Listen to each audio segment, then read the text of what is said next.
Bonjour à toutes et à tous. Merci de nous rejoindre pour ce webinaire consacré à un premier décryptage du décret agrivoltaïsme qui est encore en cours de discussion et qui est passé au Conseil national de l'énergie il y a 48 heures. Pour en parler, nous avons l'immense chance et honneur d'accueillir aujourd'hui Xavier Daval, qui est CEO de Kilowatt Sol, président de Agrivoltaïsme France et qui est vraiment un des meilleurs experts que l'on puisse rêver pour parler de ce sujet, et l'aspect juridique sera abordé par ma consoeur Roxane Sageloli et par moi-même. Xavier, vous avez la parole. Merci Corinne, merci Madame la Ministre. C'est toujours un plaisir et un honneur d'échanger avec vous sur les sujets qui touchent aux renouvelables. Alors, petite correction, je ne suis pas le président de France Agrivoltaïque, non, je suis que le trésorier, je suis l'un des fondateurs, mais j'ai tellement de casquettes qu'on s'embrouille avec mes casquettes et c'est pas l'intérêt. Peut-être un petit retour en arrière. Je vais prendre mon rôle puisque je suis entouré de juristes et je vais prendre ma casquette de technicien dans l'hypothèse, dans l'exercice aujourd'hui. Le solaire, l'énergie solaire est une énergie à basse densité. Basse densité, ça veut dire quoi? Ça veut dire que si on sort en maillot de bain tout ce qu'on risque de la part du soleil, c'est quelques brûlures et quelques coups de soleil. Je garde mon maillot de bain et je veux traverser un fleuve comme le Rhône et je peux être emporté. On voit donc bien que l'énergie hydraulique est supérieure à l'énergie solaire. Et puis, si je garde ce maillot de bain et que je m'amuse à plonger dans la piscine d'un réacteur nucléaire, je vous laisse imaginer, même si le maillot de bain est en plomb, les conséquences que ça peut avoir. En conclusion de ça, l'énergie solaire étant une énergie à basse densité, elle a besoin de surface. Alors, ceci étant dit, ça devrait être très simple, puisque si je regarde une carte qui présente l'Europe d'un point de vue des surfaces en hauteur et de la population, on est le pays le plus grand d'Europe en termes de territoire et le deuxième plus peuplé. Ce qui veut dire que sur le papier, ça devrait être un Eldorado pour le solaire. Le problème qu'on a, c'est que la manière dont le territoire national a été divisé fait que 52% de ce territoire est agricole, une quarantaine de pourcents est naturel ou forestier, ce qui veut dire qu'aujourd'hui, le terrain de jeu qui nous est ouvert, c'est la partie qui est déjà anthropisée, la partie grise en bas à droite sur la carte. Et si on regarde de l'autre côté, parce que c'est le sujet qui nous intéresse aujourd'hui, l'agrivoltaïsme, sur les terres agricoles, on voit qu'en fait, c'est principalement des terres de grande culture, des terres de pâturage et de prairies, et puis, accessoirement, des applications très techniques comme le maraîchage ou l'arboriculture.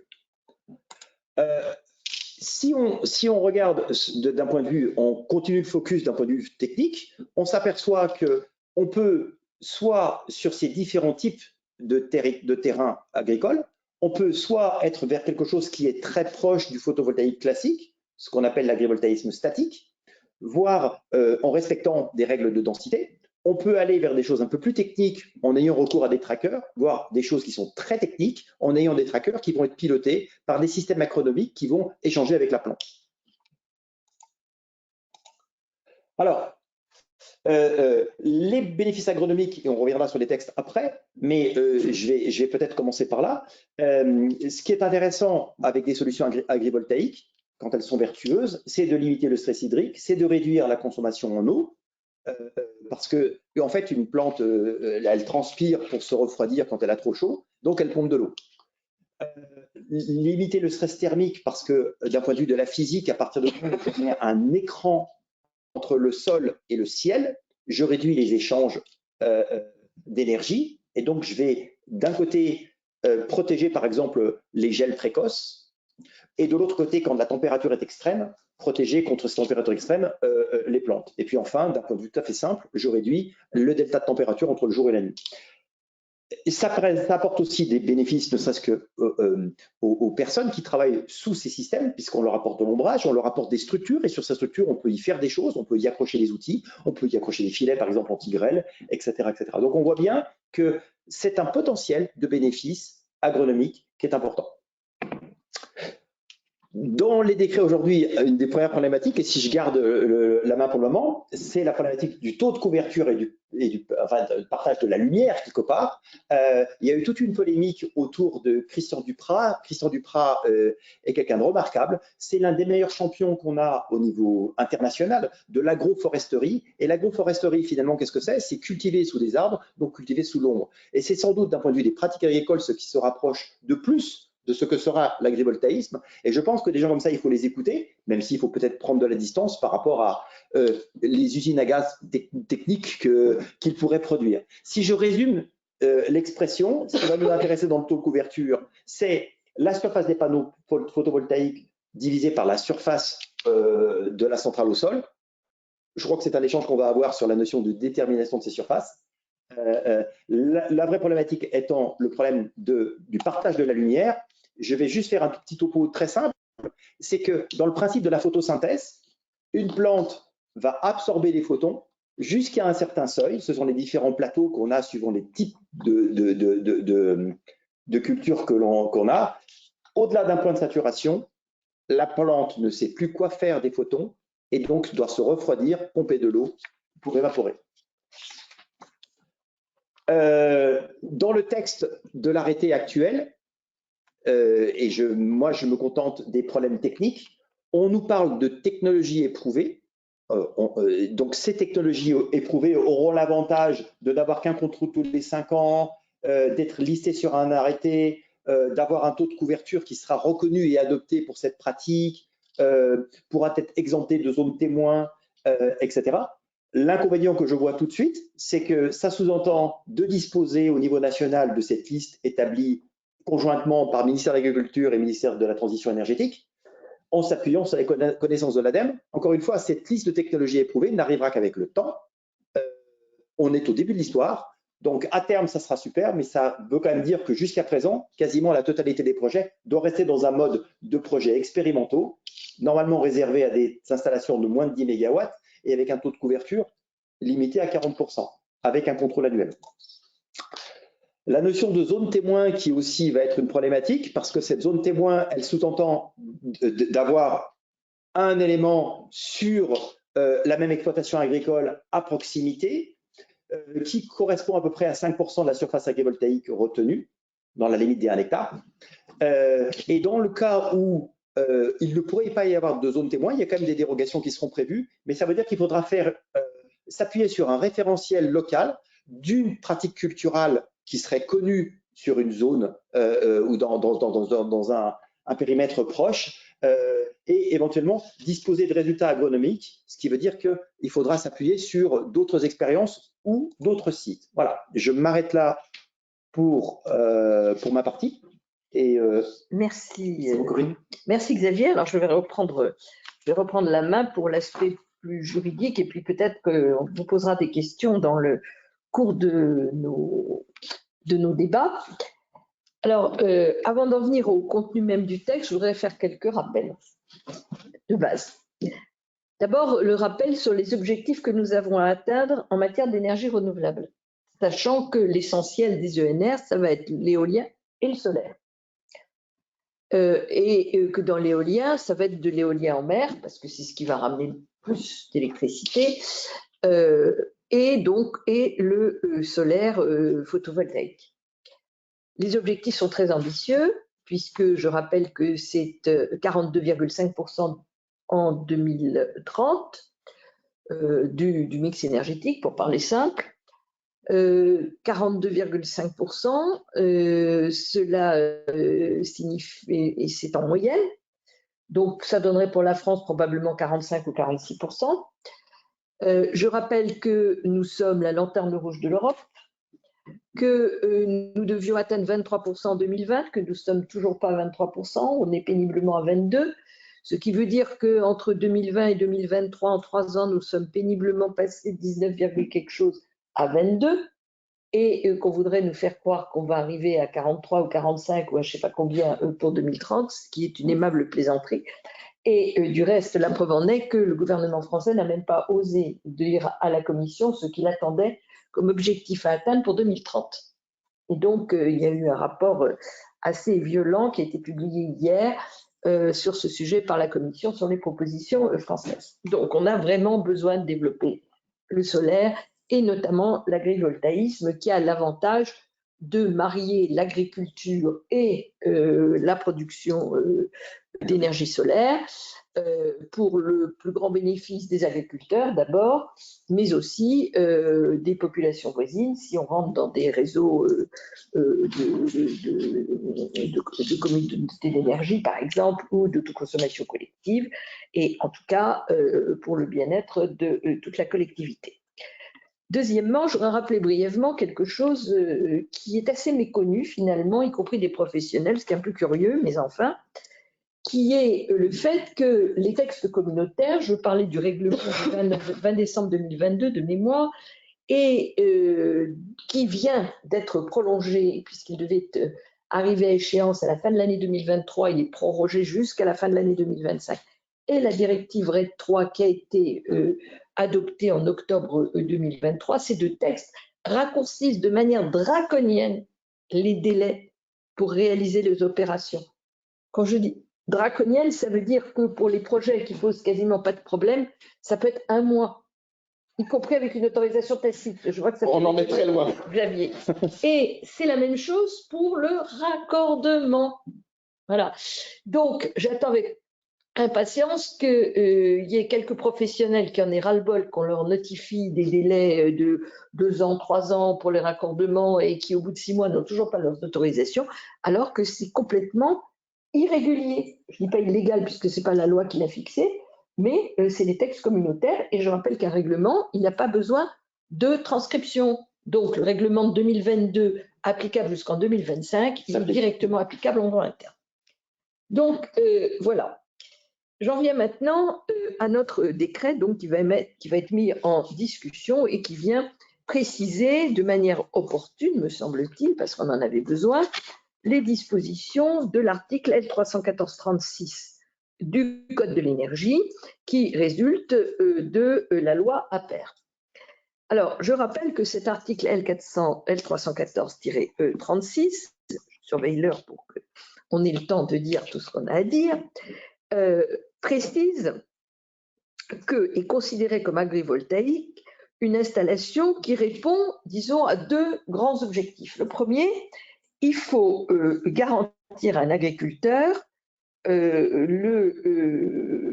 des 4 services que je vais énumérer maintenant, à savoir l'amélioration du potentiel et de l'impact agronomique, l'adaptation au changement climatique, la protection contre les aléas, l'amélioration du bien-être animal. Non seulement il faut satisfaire à l'un de ces 4 objectifs, ou satisfaire modérément à 2 d'entre eux, mais en plus, et ça c'est quelque chose de très intéressant, qui est tiré de la législation taxinomie européenne d'ailleurs, on ne peut pas nuire de toute façon à aucun des 4 objectifs. J'ouvre une parenthèse, c'est quand même, à mon avis, quelque chose de très novateur dans le droit et très utile que de comprendre que les choses se tiennent et que ça ne sert à rien de déshabiller Paul pour habiller Jacques, autrement dit, de régler un problème pour en détériorer un autre. Voilà, donc le fait de dire vous devez avoir une vision d'ensemble et ce n'est pas parce que vous satisfaites une condition que c'est bien si vous en détruisez 2 autres, je pense que c'est quand même quelque chose de très positif. Deuxièmement, une installation ne peut pas être considérée comme agrivoltaïque si elle présente au moins l'une des caractéristiques suivantes, c'est-à-dire qu'elle ne permet pas l'activité principale agricole et qu'elle n'est pas réversible. Voilà. Donc, le décret dont nous parlons aujourd'hui vient préciser les dispositions de R314-36. Alors, que dit ce texte? Eh bien, c'est évidemment résumé, ce sont les dispositions toujours R314, ce qui est normal puisque c'est l'application réglementaire de la disposition législative, qui va donc préciser les 6 critères dont je viens de parler. Alors, le premier, c'est l'amélioration du potentiel agronomique. C'est quoi l'amélioration du potentiel agronomique? L'amélioration du potentiel agronomique et de l'impact agronomique, c'est une amélioration des qualités agronomiques du sol, une augmentation de rendement de la production agricole ou, à défaut, au maintien, voire à la réduction d'une tendancielle observée au niveau local. Autrement dit, on est dans un texte qui s'intègre dans l'adaptation des règlements climatiques et qui prend en considération le fait que malheureusement, il y a des baisses de productivité qu'elles sont déjà observées et que donc l'objectif, ce n'est pas forcément d'avoir une augmentation de la productivité parce que ça peut être mission impossible, mais au moins d'avoir un meilleur résultat que l'on aurait eu s'il n'y avait pas eu le panneau solaire. C'est ça que ça veut dire. De réduire la casse. C'est ça, exactement. Le deuxième objectif, alors l'amélioration est appréciée en fonction d'indicateurs qui seront fixés par un arrêté qui, lui, n'est pas encore intervenu. Ensuite, vous avez l'adaptation au changement climatique. Alors, ça consiste en quoi? Bon, c'est assez basique, hein, à limiter les effets du dérèglement climatique, débouchant sur une augmentation du rendement de la production ou, à défaut, le maintien, voire la réduction de la baisse tendancielle. Alors, comment est-ce qu'on l'apprécie? On regarde 3 types d'impacts. L'impact thermique, régulation thermique. Là, Xavier disait tout à l'heure qu'effectivement, on pouvait avoir une amélioration de la situation thermique. L'impact hydrique, limitation du stress hydrique des cultures et des prairies, amélioration de l'efficience d'utilisation de l'eau par irrigation ou diminution de l'évapotranspiration. Et enfin, l'impact radiatif, c'est-à-dire limiter les excès du rayonnement direct avec notamment une protection contre les brûlures solaires. Voilà, ça c'est donc le troisième point, c'est R314-112, c'est la protection contre les aléas qui sont prévus à l'article L314-106. C'est la protection contre les aléas météorologiques ponctuels et exogènes. Ça peut être de la grêle, par exemple, ça peut être des très grosses pluies. Voilà, c'est tout cela. Et enfin, l'amélioration du bien-être animal, bon, ça, c'est en fait le confort thermique des animaux, c'est le seul critère qui est avancé. Ensuite, viennent les autres critères qui, eux, sont précisés aux articles R314.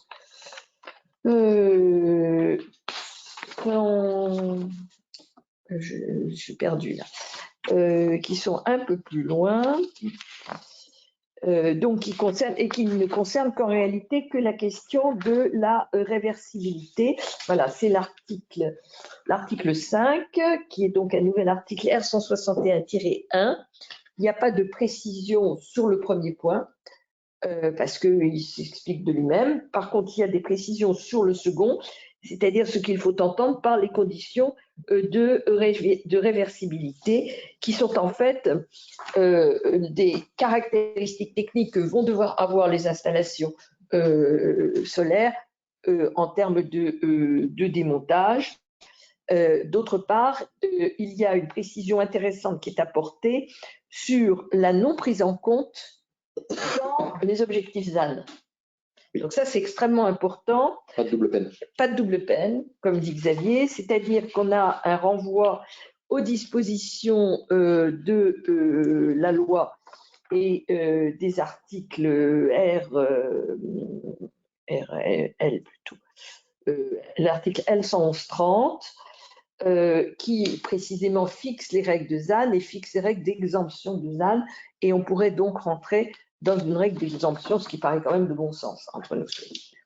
Voilà, ce que je peux dire sur ces conditions, je vais peut-être passer la parole à ma consoeur Roxane Sagé-Lely pour la reprendre à la fin sur les questions de contrôle, de suivi et de sanction.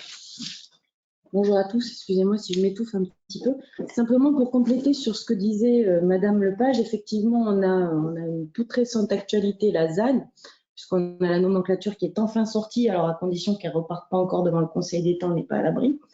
C'est quand même déjà le 2e G.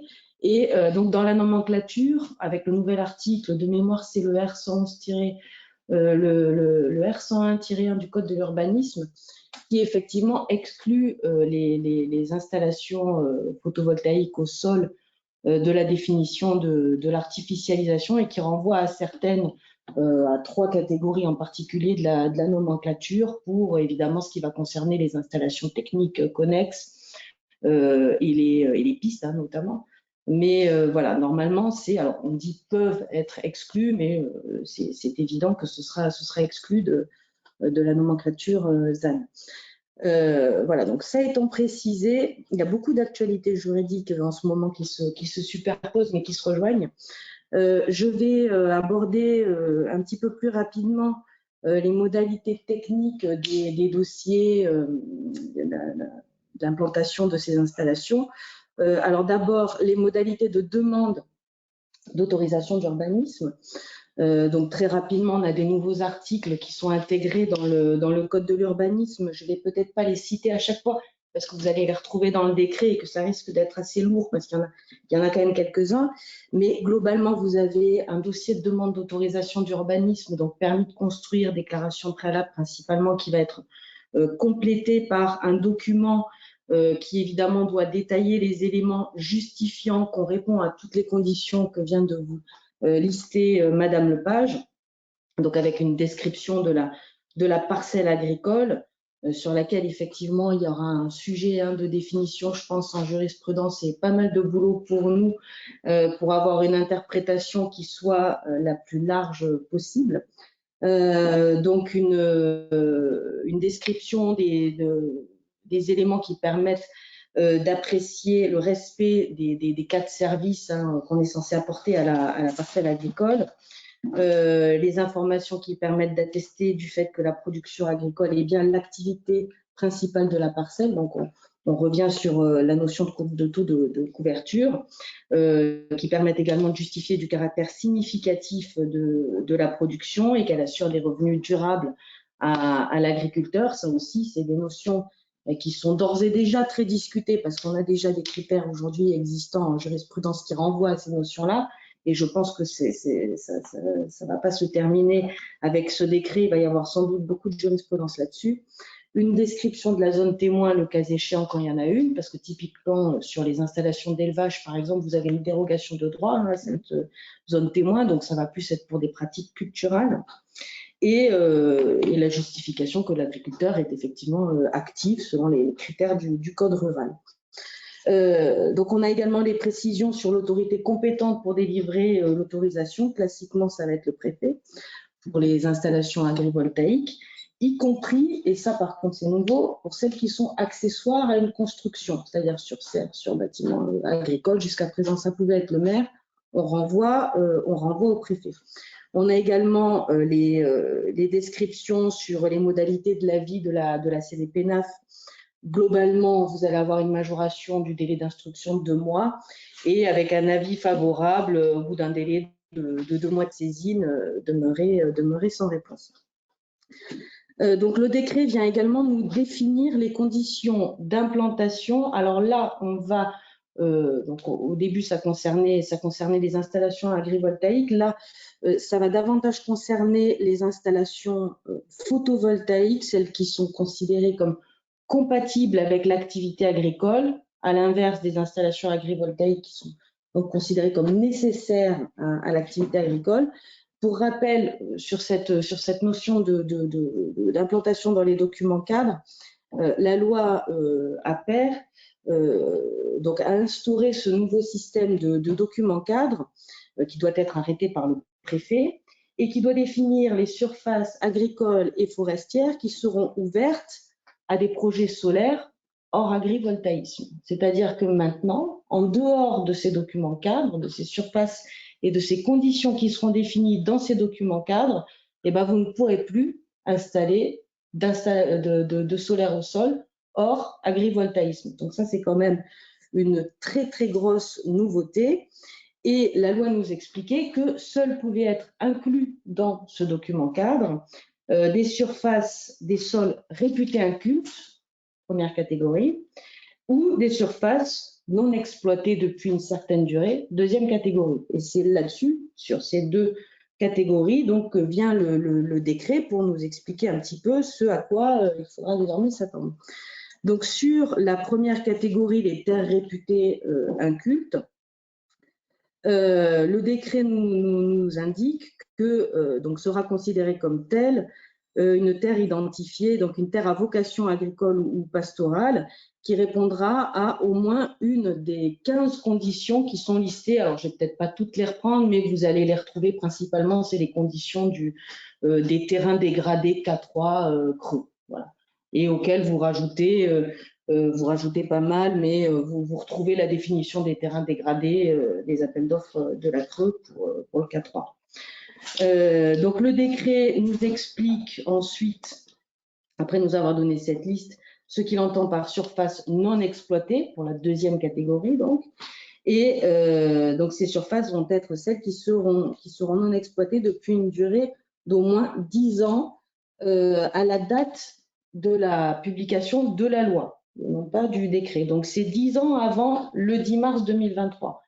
Ce qui me paraît, quant à moi, beaucoup. Vraiment, je pense qu'il y a eu des discussions. On va voir, le décret sera mis en consultation, mais une durée de 10 ans sans exploitation, quand on sait quelles sont les difficultés des agriculteurs, notamment avec le réchauffement climatique, et on a pas mal de dossiers où finalement 5 à 7 ans suffisent amplement, ça me paraît très long. Donc le décret nous explique ensuite que les surfaces qui sont définies dans ce document cadre sont identifiées à l'échelle des parcelles cadastrales cette fois-ci. Donc on change encore de référentiel. Ça va vraiment être compliqué, je pense, l'appréciation des notions de surface dans ce décret, tout comme celle des usages locaux qu'on n'a pas davantage définis à l'échelle du décret. Je pense qu'il va y avoir beaucoup de travail pour les juristes. Tant mieux ou tant pis. Merci. Voilà, sachant que la Chambre d'agriculture départementale, donc à compter de ce décret, aura 9 mois pour préparer son projet de document cadre qui sera ensuite transmis par le préfet à tous les représentants des organismes professionnels pour être arrêté. Mais donc ça va arriver finalement assez vite, à tout le moins si ce délai est respecté. Donc le décret nous donne également une liste de terrains qui sont de fait exclus de l'identification de ce document cadre. Sans surprise, vous allez retrouver les zones agricoles protégées et les périmètres de mise en œuvre d'un aménagement foncier agricole et forestier. Je ne reviens pas forcément sur le détail qui est clairement exposé dans le décret. Donc, qui évoque ensuite, alors là c'est pareil, c'est un petit peu plus technique, mais tout ce qui va concerner la durée d'autorisation, les modalités de démantèlement, remise en état. Globalement, ces installations pourront être utilisées autorisées pour une durée maximale de 40 ans contre les 30 ans qu'on a aujourd'hui habituellement. 40 ans qui seront prorogeables pour 10 ans renouvelables, si tant est que l'installation présente encore un rendement significatif. Là encore, on n'a pas davantage de détails là-dessus. Donc, avec des modalités très encadrées pour les demandes de prorogation et durée à l'issue de laquelle il faudra enlever l'ouvrage et remettre en état le terrain dans le délai d'1 an. Le décret, là encore, par tout un jeu de création de nouveaux articles au sein du Code de l'urbanisme, décrit les opérations de démantèlement et de remise en état qui seront à mettre en œuvre. Et prévoit par ailleurs, donc ça va un petit peu de pair, hein, la possibilité de subordonner la mise en œuvre de cette autorisation à la constitution de garanties financières, dont le montant sera fixé dans l'arrêté et qui serviront évidemment en cas de défaillance de propriétaires à mettre en œuvre les obligations de démantèlement. Ça ne concernera par contre que les centrales au sol. Et sachant qu'il y a quand même des petites subtilités, parce que c'est vrai qu'on va vite, parce que ça paraît moins intéressant, mais il y a quand même des subtilités sur ces nouveaux dispositifs juridiques, à savoir que par exemple, quand vous êtes soumis à ces garanties financières, donc vous devez consigner le montant auprès de la Caisse des dépôts et consignations, et si vous n'adressez pas au maire le récépissé de consignation avant le démarrage des travaux, ça peut être interrompu, ça peut aller jusqu'au démantèlement. Donc, je passe un petit peu vite, mais en réalité, il ne faudrait pas, parce que ça peut être aussi lourd de conséquences. C'est des articles qui, s'ils sont contrôlés correctement, pourraient être sévèrement sanctionnés en tout cas. Donc, j'en arrive au point sur les contrôles et sanctions. Je ne sais pas, Madame Lepage, si vous voulez. Alors, je reprends la main rapidement, puis ensuite on aura le jeu des questions. Merci Roxane. Alors, sur le suivi, c'est un point qui est quand même extrêmement important, la question du suivi, parce que s'il y a des endroits où il y a du suivi, des endroits où il n'y en a pas, on ne peut pas dire qu'il y aura une grande égalité entre les gens. Et puis, ça veut dire aussi que il peut y avoir des pratiques contestables sans qu'il se passe pas grand-chose. Alors, il y a un nouvel article R314-116 du Code de l'énergie qui donc figure à la sous-section 4 du projet de décret qui prévoit les suivis. Alors, il y a un suivi agricole, tout d'abord, pour permettre, mais je crois que vous en avez parlé, Xavier, tout à l'heure, donc je vais aller vite là-dessus, pour permettre de savoir s'il y a retour d'expérience par retour d'expérience, si on est en face de quelque chose d'expérimental, pas d'expérimental.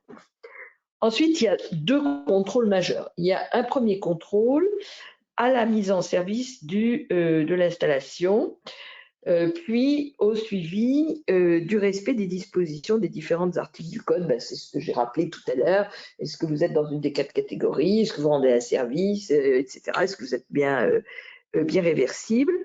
Donc ça, c'est tout à fait au début. Alors, le décret renvoie un arrêté pour préciser les points du relevé technique, les conditions de compétence et d'indépendance des experts qui vont être chargés de faire ce travail. Voilà. Et puis ensuite, vous avez un deuxième contrôle qui est prévu à l'article L111-32 qui est repris à l'article 463-1 du code, qui est un contrôle qui est établi 6 ans après l'achèvement des travaux de l'installation photovoltaïque pour s'assurer que tout l'aspect, j'allais dire agronomique, est correct. La performance est correcte. Alors, on va s'assurer des fonctions écologiques du sol, des fonctions biologiques, hydriques, climatiques, du potentiel agronomique et de la compatibilité de l'installation avec l'exercice de l'activité agricole, pastorale ou forestière. Donc, et il sera tous les 5 ans. 6 ans. À la 6e année? Oui, la 6e année, d'accord. Oui. Et tous les 5 ans ensuite? Oui, d'accord. OK, c'est ça. Et là, le contrôle est établi 6 ans après l'achèvement des travaux. Voilà. Donc, ça, c'est quand même quelque chose de très important. Le contrôle sera fait par un organisme tiers indépendant et qui sera transmis à l'administration avec des sanctions si, évidemment, le rapport n'est pas transmis. Donc, ça, c'est quelque chose qui est tout à fait important parce que si, évidemment, il n'y a pas de contrôle, on peut faire n'importe quoi. Vous allez me dire, 6 ans, c'est long, 5 ans, c'est long. Oui, mais enfin, il faut quand même avoir aussi le recul nécessaire pour pouvoir juger du point de savoir si l'installation a répondu aux attentes ou non. Bon, les démantèlements, là aussi, il y a tout un programme de suivi dont Roxane a rapidement parlé, donc je ne vais pas revenir dessus, qui est fixé à l'article R463-3 du code. Et c'est même, il y a un contrôle parce que ces installations, elles dépendent à la fois du code de l'urbanisme et du code de l'énergie et même parfois du code de l'environnement. Donc, il peut y avoir des contrôles en fonction des différents codes.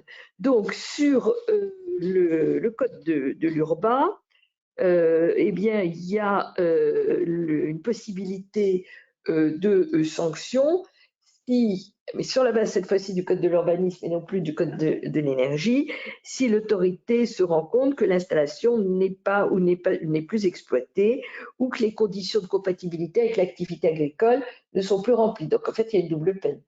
Vous avez la peine sur la base du code de l'environnement, du code de l'énergie, et la peine sur la base du code de l'urbanisme, où vous avez une mise en demeure de faire les travaux dans un délai maximum de 6 mois. Et au bout de 6 mois, si rien n'est fait, il peut y avoir un démantèlement. Donc en fait, c'est le même type de sanction, mais fondé sur des dispositions différentes des codes, ça veut dire des autorités compétentes différentes. De l'urbanisme, c'est pas la même autorité compétente que le code de l'énergie. Voilà, globalement, les dispositions de ce texte, qui est quand même très technique, avec un certain nombre de règles mathématiques, qui, bien entendu, plongent les juristes que nous sommes dans des abîmes de perplexité, mais je pense que ça plongera les magistrats dans les mêmes abîmes de complexité que nous-mêmes. Mais bon, c'est bien, on avance, mais franchement, on pourrait avancer mieux et plus vite. Roxane disait à juste titre que 10 ans, c'est complètement ridicule. Et puis, il y a des aberrations, je terminerai là-dessus. C'est un des membres de l'énergie renouvelable pour tous qui nous l'a fait observer, Guylain Dubois. On demande aux viticulteurs d'arracher des vignes. On paye pour ça. C'est normal puisqu'on leur demande de se priver de la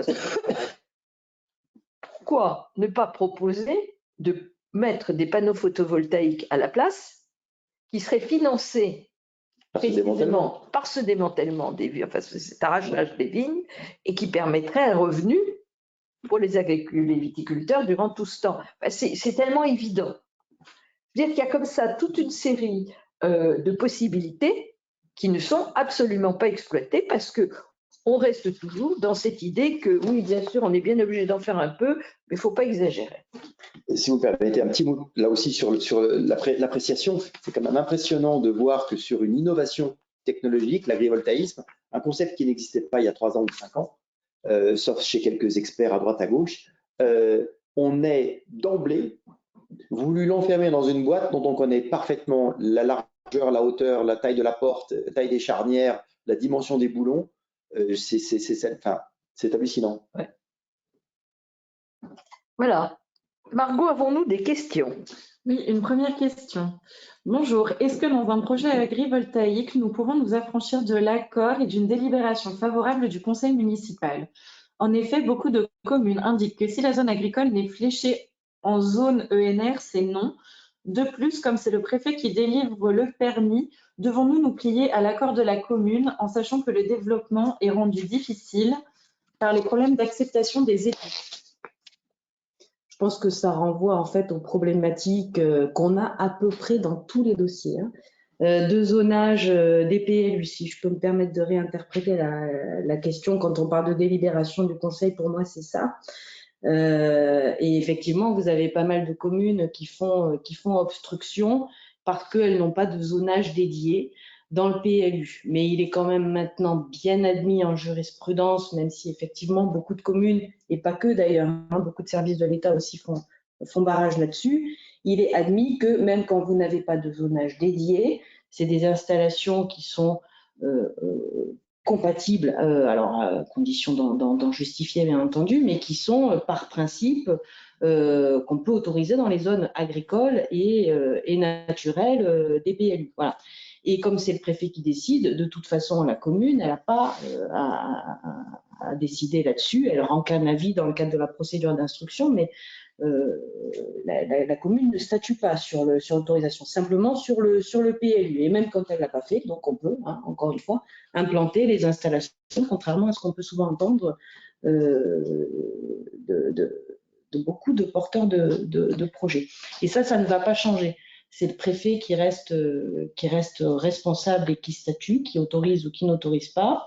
Sachant que du coup, maintenant, ces problématiques de zonage vont être moins prégnantes avec les nouveaux critères qu'on a, mais la commune n'aura pas à faire force d'opposition en émettant un avis, une décision défavorable.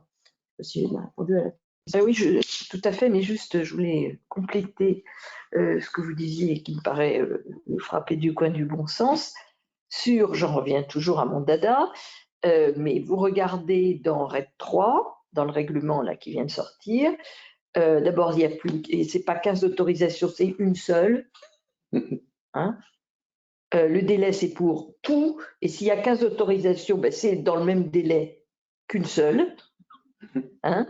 Donc, je pense qu'il faut que la réglementation française, elle s'assouplisse, quoi. C'est pas possible. On ne peut pas avoir toute une flopée d'autorisations avec des délais qui ne sont pas possibles, avec des blocages. C'est en contradiction totale en fait, avec le droit communautaire qui, lui, au contraire, veut ouvrir les vannes. Alors, une autre question. Ai-je bien compris que même les projets sur bâtiments vont devoir obtenir le PC par le préfet? Ça, c'est autre chose. Oui, vous avez bien compris que pour l'agrivoltaïsme, hein, moi, là, c'est sur l'agrivoltaïsme. C'est pas sur bâtiment, alors. Les serres vont rentrer dans le même cercle. Voilà. Ouais. C'est pas forcément sur bâtiment, mais les serres, oui. C'est-à-dire que en fait, c'est les installations que vous avez qui sont listées sur de mémoire le sens-28 du Code de l'urbanisme. Donc ces installations-là, qu'on dit sur bâtiment, mais qui effectivement sont les serres et hangars agricoles. Voilà, les hangars agricoles. Donc celles-là, qui n'étaient jusqu'à présent pas autorisées par le préfet, mais par le maire, sont maintenant de la compétence du préfet. Mais on ne parle que d'installations agrivoltaïques. Alors, je reviens toujours sur mon dada, de mémoire, parce que je n'ai pas le texte sous les yeux, mais j'ai bien travaillé ce texte. Lorsqu'il s'agit de mettre des panneaux sur des toits existants, le délai de mémoire, c'est 1 mois, c'est autorisation tacite. À vérifier, mais je suis à peu près sûre de ça. Voilà, donc les blocages, c'est quand même difficile. Là. Autre question. Bonjour, le fait d'avoir des systèmes listés au niveau français ne va-t-il pas privilégier certaines entreprises alors que la France est très en retard par rapport aux autres pays européens? Est-ce conforme au droit communautaire? Alors, je vous laisserai répondre sur les parties qui concernent le droit communautaire. En tout cas, je ne dirais pas que la France est très en retard parce que nous sommes un des rares pays qui a des projets agrivoltaïques démarrés ou en expérimentation depuis plus de 10 ans. Donc, de ce point de vue-là, je pense qu'aucun pays n'a ce recul historique. Mais clairement, il est certain qu'un certain nombre d'autres pays européens, parce que les pratiques culturelles sont très proches, moi je les caractérise de l'ADN des pays. Nous sommes constitués autour de nos pratiques culturelles. C'est ce qui ont fait les villages, ce qu'ont fait les régions, ce qu'ont fait les climats, ce qu'ont fait les terroirs. C'était les pratiques culturelles. Et donc, notamment l'Allemagne ou les Pays-Bas, qui avaient d'autres histoires, une autre histoire avec leur agriculture, ont des pratiques agrivoltaïques qui sont différentes. Et je pense qu'il faut partager un peu tout ça. Mais je ne vois pas d'exclusion. Moi, je pense qu'il faut additionner les compétences et les expériences plutôt que de les opposer. Alors, vous voulez répondre, Roxane, sur le droit européen? Sur le droit européen, je vous laisse répondre. Moi, je suis quand même très frappée, parce qu'on travaille quand même avec beaucoup d'entreprises qui sont dans le domaine du solaire, ici, des renouvelables. Ils ne connaissent pas, ils ne savent pas du tout que ça existe. Et c'est quand même très dommage parce que cette méconnaissance des règles communautaires fait que l'administration française est très tranquille pour continuer à jouer son petit jeu dans son petit coin en omettant de respecter ce qui est le droit commun des pays de l'Union européenne. Et c'est au détriment, effectivement, du monde du solaire. Hein. Je pense que les technos ont à faire valoir leurs droits ou leurs intérêts. Je ne veux pas croire qu'il y a un lobbying ou quelque chose qui bloquerait. Je pense que, comme je dis, il y a des pratiques différentes et dans certains cas, certaines pratiques qui sont courantes aux Pays-Bas ou en Allemagne ont toute légitimité à venir en France si elles sont en cohérence avec les pratiques agricoles françaises pour le même type de culture. Alors, autre question. Pour être qualifié d'agrivoltaïque, le projet doit rendre l'un des 4 services dénombrés par le texte. Parmi ceux-ci figure l'adaptation au changement climatique. Concrètement, quels sont les effets que doit produire l'installation pour considérer ce critère comme rempli? Quels effets adaptifs sont pris en compte?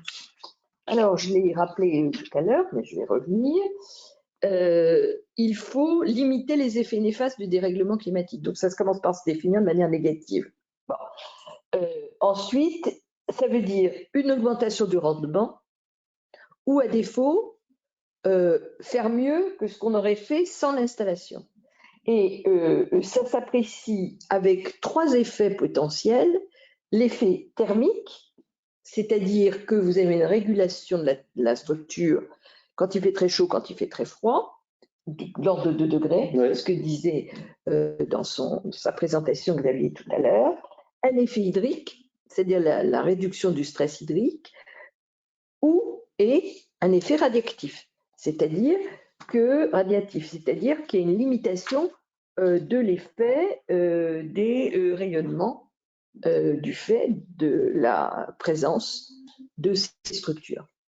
Un petit complément peut-être très technique, mais encore une fois, une plante, quand elle a trop chaud, qu'est-ce qu'elle fait? Elle transpire. Donc, elle pompe de l'eau, donc elle surconsomme de l'eau, eau dont on a besoin et dont on connaît la rareté aujourd'hui dans ces périodes de sécheresse, pour se réguler. Mais un fruit ne peut pas. Et un fruit, quand il est chauffé par le soleil et qu'il monte à 40 degrés, ça devient de la compote. Mais la compote, normalement, c'est en pot, c'est pas sur l'arbre. Et donc, c'est là où on a un problème. C'est pour ça que ces technologies, finalement, vont permettre de préserver les récoltes. Un tout petit point aussi de détail, parce qu'il a du sens, ce qui est compliqué quand on fait l'appréciation du bénéfice agronomique, c'est que on peut l'exprimer en volume, je produis plus, mais dans certains cas, on devrait aussi l'apprécier en chiffre d'affaires, parce que préserver une récolte, ce qui fait la valeur d'un fruit quand il arrive sur le marché, vous êtes le premier, vous êtes le seul à en avoir, c'est vous qui faites le prix. Vous êtes le dernier, les Espagnols sont arrivés avant, etc. Ben, vous vous alignez sur leur prix. Ouais. Donc, il y a aussi une composante temporelle indépendante du composante en volume.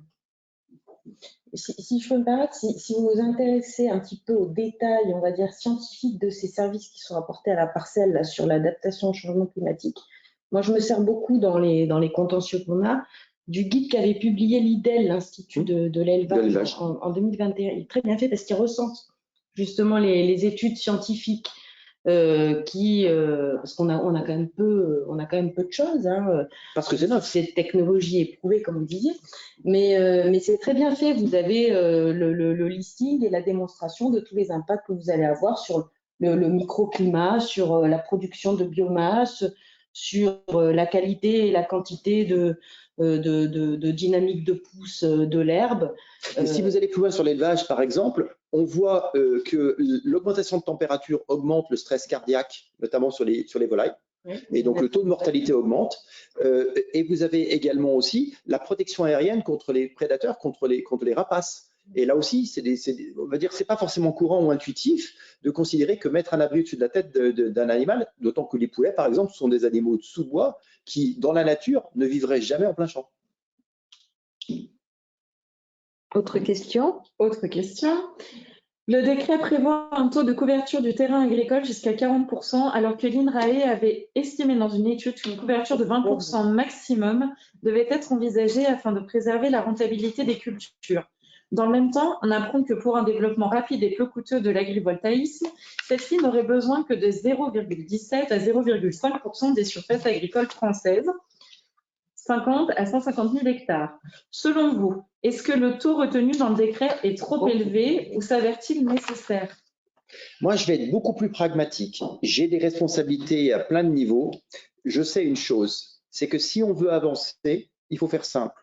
Donc, j'ai énormément de respect pour Christian Duprat, que je connais, et je sais tout le soin et toute l'attention qu'il a porté à ses travaux en essayant d'apporter, je dirais, une contribution scientifique dans un débat, mais qui est un débat qui touche beaucoup plus que la communauté scientifique. Parce qu'on touche à l'agriculture, parce qu'on touche à l'alimentation des Français, parce qu'on touche à la souveraineté alimentaire et à la souveraineté énergétique. Donc, le débat est très, très large.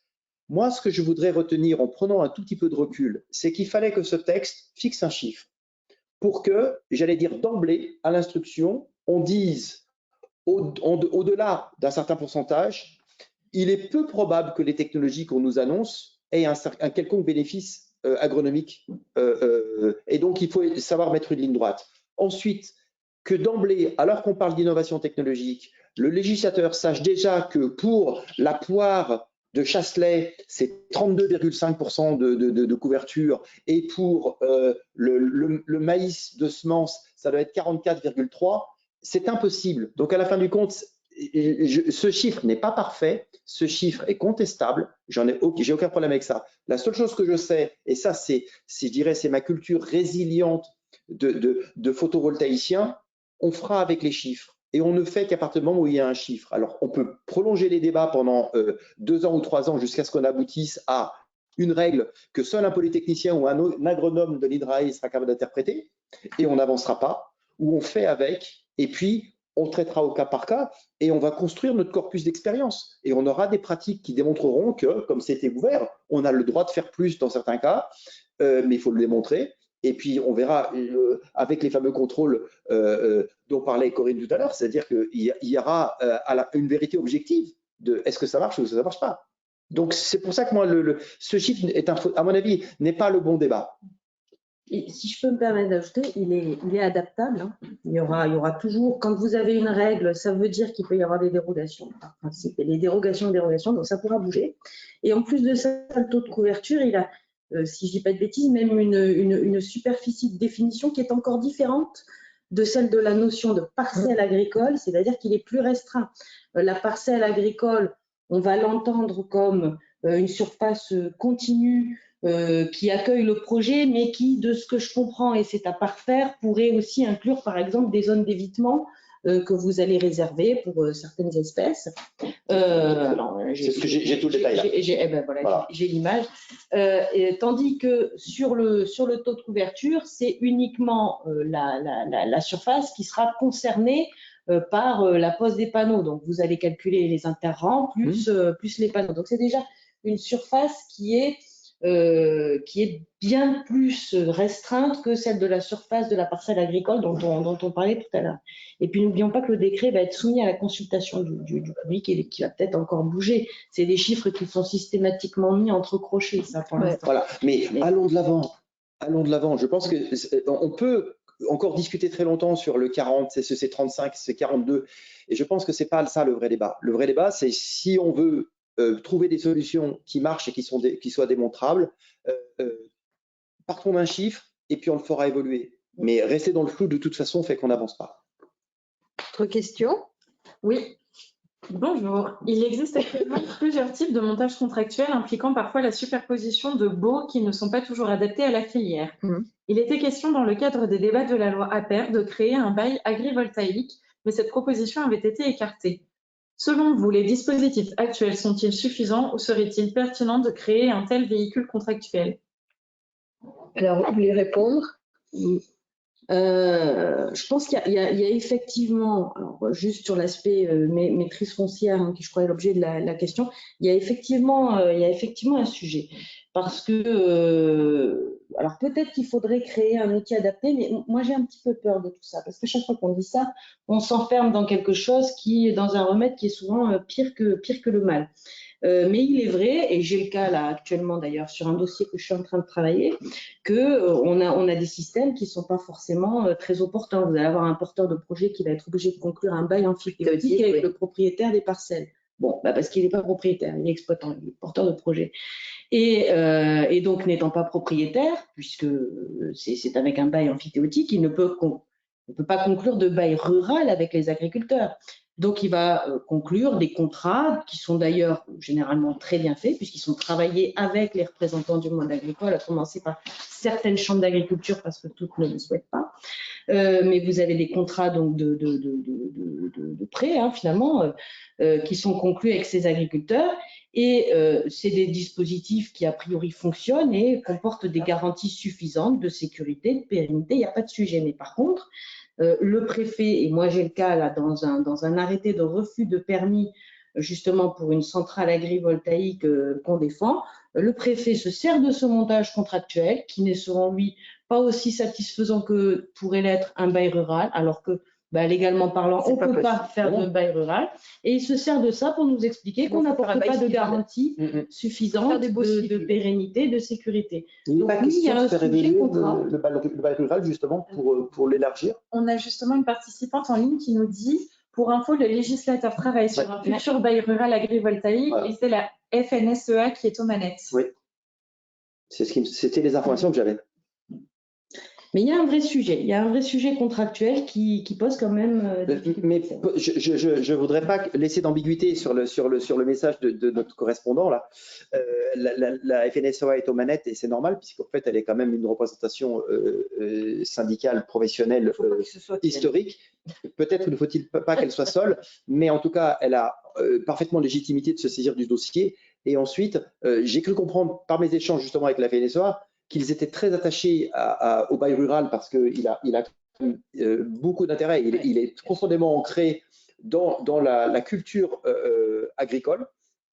Et donc ça, il faut le respecter et effectivement, le faire évoluer, ça fait du sens. Nos technologies arrivent. Tout à l'heure, vous parliez, enfin, sans le dire, mais pour moi, j'ai ce millefeuille de dire que on a des problématiques de code rural, de code civil, de code minier, de code de l'énergie. Je veux dire, c'est hallucinant. Et nos objets, qui sont des objets tout neufs, atterrissent dans un monde qui a été écrit avant eux et doivent faire leur place. Et donc, ça sous-entend effectivement des adaptations à tous les étages. C'est vrai qu'on fait des baux civils, parce que les baux amphithéotiques ne marchent pas. Donc, s'il y avait un bail adapté, ce serait peut-être plus simple quand même, Bien sûr. À condition qu'il respecte les droits de toutes les parties en présence. Il n'y a plus de questions. Et il n'y a plus de questions. Ben, écoutez, merci beaucoup. On a eu beaucoup de questions, donc ça veut dire que notre webinaire a intéressé. Je remercie tous ceux qui nous ont suivis. Bien sûr, nos intervenants, en tout premier lieu, Xavier Daval et Roxane Sagelloli. Ce webinaire sera bien entendu en replay sur notre chaîne YouTube. C'est le dernier webinaire, Margot, sauf erreur de ma part, pour l'année 2023. J'en profite donc pour souhaiter une excellente année à tous ceux qui nous suivent régulièrement, je sais qu'ils sont nombreux, et leur donner rendez-vous pour de nouvelles aventures en 2024. Merci à tous. Merci à tous.